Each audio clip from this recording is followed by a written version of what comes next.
Hi, this is GunNut226 here, with a little bit different video. A long time ago, in a land far, far away, I used to do some electrical work. And a recent issue of my house that we have has prompted this video, and hopefully it'll help some of you guys out there. Anyway, a little bit of background. We bought this home 12 years ago, 11 years ago. And it's a basic track home where they just throw stuff together, kind of as cheap as they can. So they use these cheap little light switches on the walls, wherever they can. And had an issue recently with some of them where they weren't working. You flip them up and down, nothing happens. You flip, nothing happens. Can't turn it on. It's like, okay, well, gotta take it apart, see what's going on with it. Took this one apart. This is the first one. And this is what I found. For those of you who know anything about electrical, oops, this is bad. Usually the way they assemble these is in the track homes, they just shove them in there and crank them down and hope for the best. So maybe these were over tightened, I'm not sure. That's probably the case, but on this one it was a total failure. Luckily it didn't start a fire or anything. So I decided to go through my entire house and replace all of my switches. And here you see another one. You can see here it's failed. You can see on probably 80% of these there's some kind of cracking going on and failures. So if you're building a house, a new custom house, or if you're buying a house, make sure they have good switches in them. Don't buy these cheap switches. Highly not recommended. So anyway, most of these are the same failures. Some are worse than others. Anyway, there's a whole pile of those. I still have more to do. But here's the switches that I'm putting in. They're not top of the line, but they're better than the junk that was in here. And they're pretty decent. Pretty decent, not maybe for commercial use, but they're very good for residential use. So if you guys have this problem and you have a little bit of electrical background, maybe you guys want to replace switches in your homes. And the other thing that I did notice on these, you can see this one doesn't have a grounding screw in it, and many of them didn't have grounds at all. But the new ones have grounding screws, but they don't have wires in the box to ground it. It's probably hanging outside the box, or it's hard to get to, or the box itself is grounded. So anyway, this is the first part of the video. I'm going to do a second part of the video and show you how to take these junk ones out that are prone to failure over time if they're not installed properly, and they're just low quality. With the better quality light switches. So anyway, here it comes. Hope this helps you guys out. Hi, this is the second part of the video. I'm working on swapping out these light switches that are subpar. A few tools that you're going to need here. First tool you're going to need, depends what kind of light switch covers you have, but you're probably going to need a flat blade screwdriver. We've upgraded this one, obviously. It's in our garage. So my wife picked this one out, thought it was appropriate. So I need a Phillips to remove the light switch cover, initially. So that's the first thing we got to do.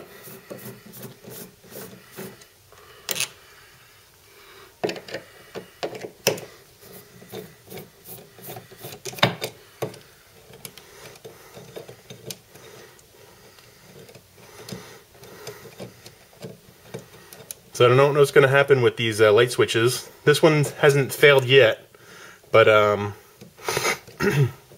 going through the house replacing them all, just to be safe.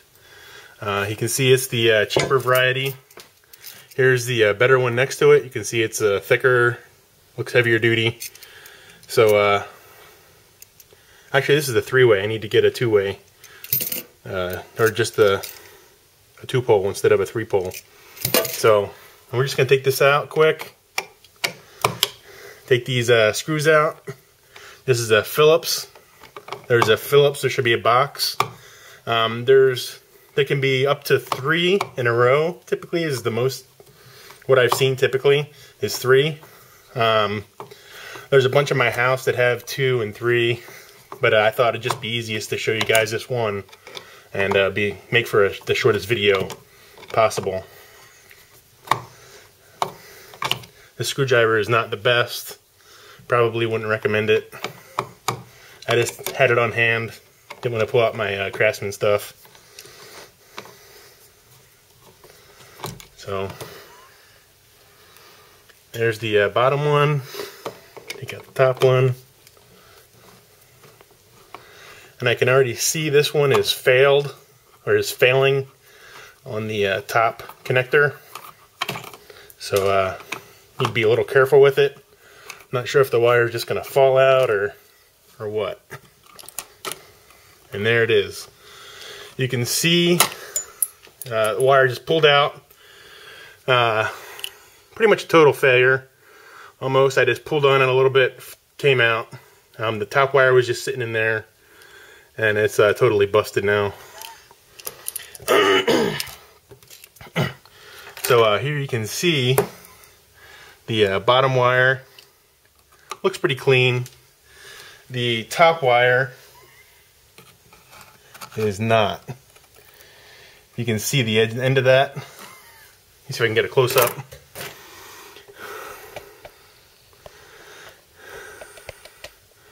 If it'll focus. You can see the end of it scorched, so it has been having an issue for a while. So I'm glad I'm going through and replacing this one. Let me pull these out a little bit. See if there's a ground wire in there that I can get a hold of. There's a ground wire back there. I'm not going to bother with it. Oh, see if I can.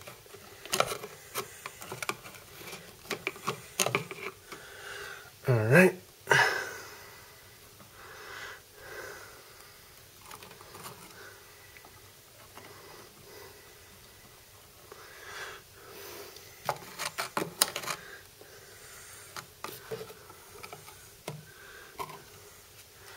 Looks like these ground wires are tied together. So I'm not going to be able to use it.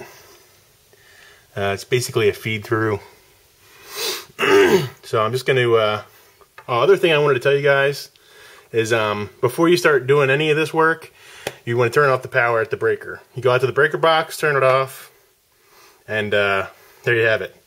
One caveat here, I'm not doing it with a dead circuit. It's a live circuit. Because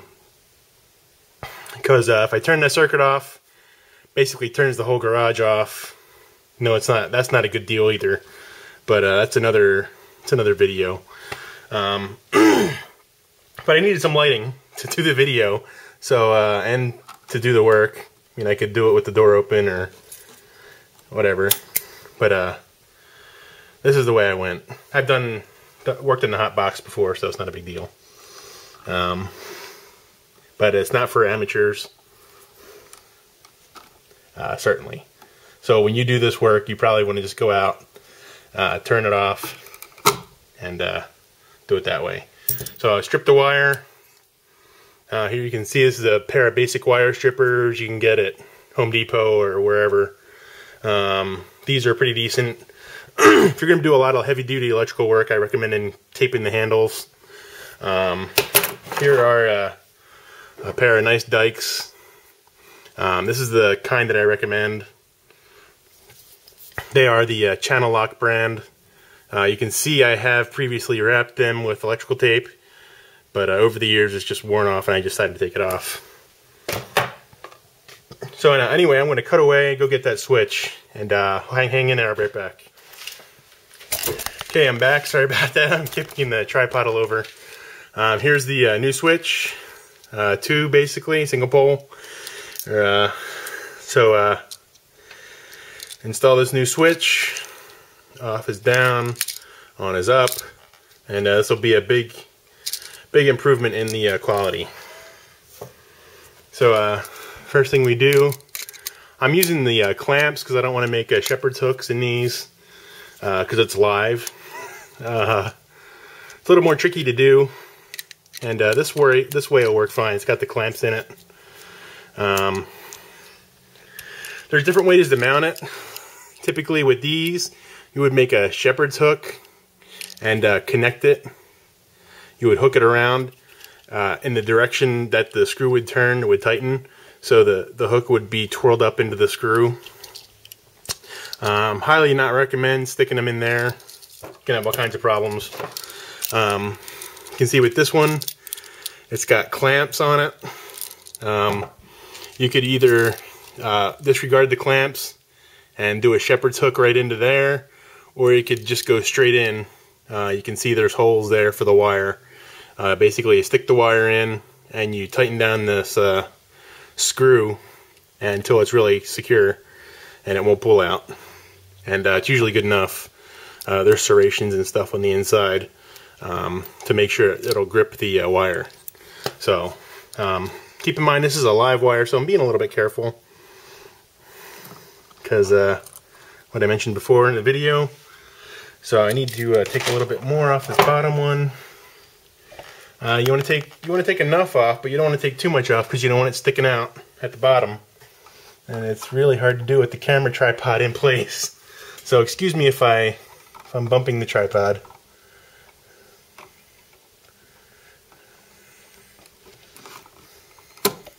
Okay, that's more than enough. We're gonna put the bottom one in first and secure.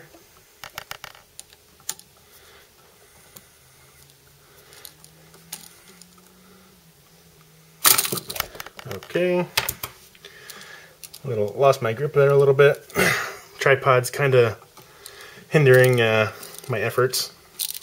Okay. There we go. I'm going to tighten that screw a little more so I don't have as much play in it. Sorry about bumping the tripod.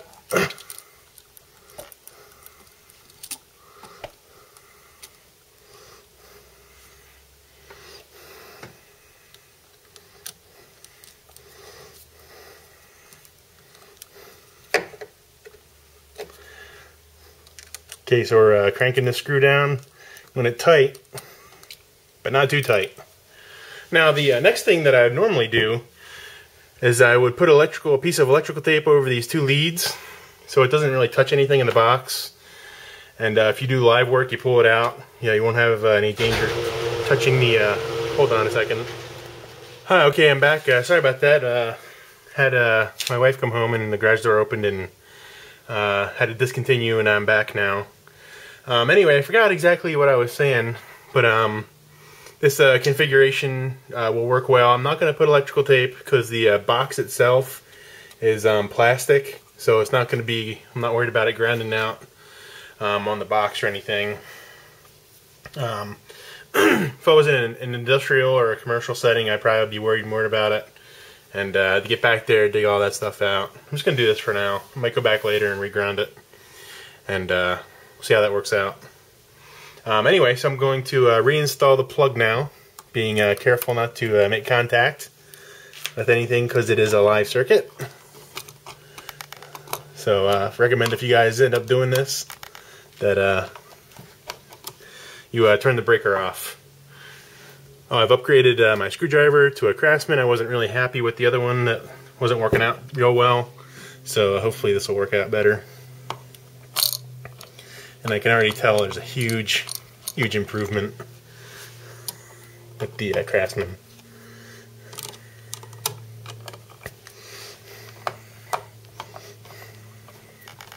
Want to verify that the light fixture works, and it does. Switch works. So here we go.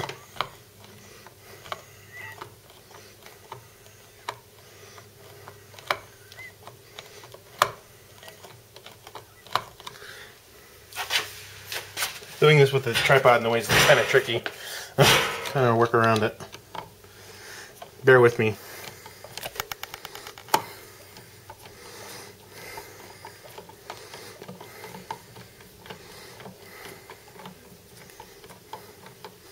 You guys have one of those automatic screwdrivers. Let me tell you, been doing a lot of these light switches, and it'd be really nice if I had one of those. Had one at one point. I think the battery just died. After so many recharges, this just doesn't hold the charge anymore very well. Could also use a drill, but I'm not wanting to. I want more precision. So it's pretty good. It's pretty secure. It's not moving back and forth. The switch cover should secure it the rest of the way. So there's the new switch installed. And put the cover on.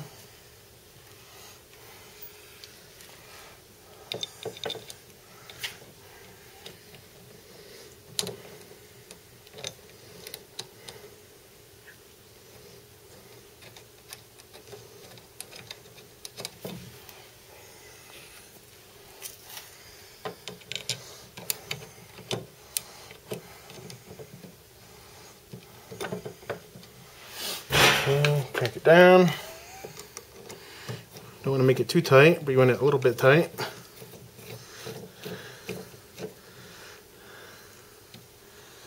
Top one.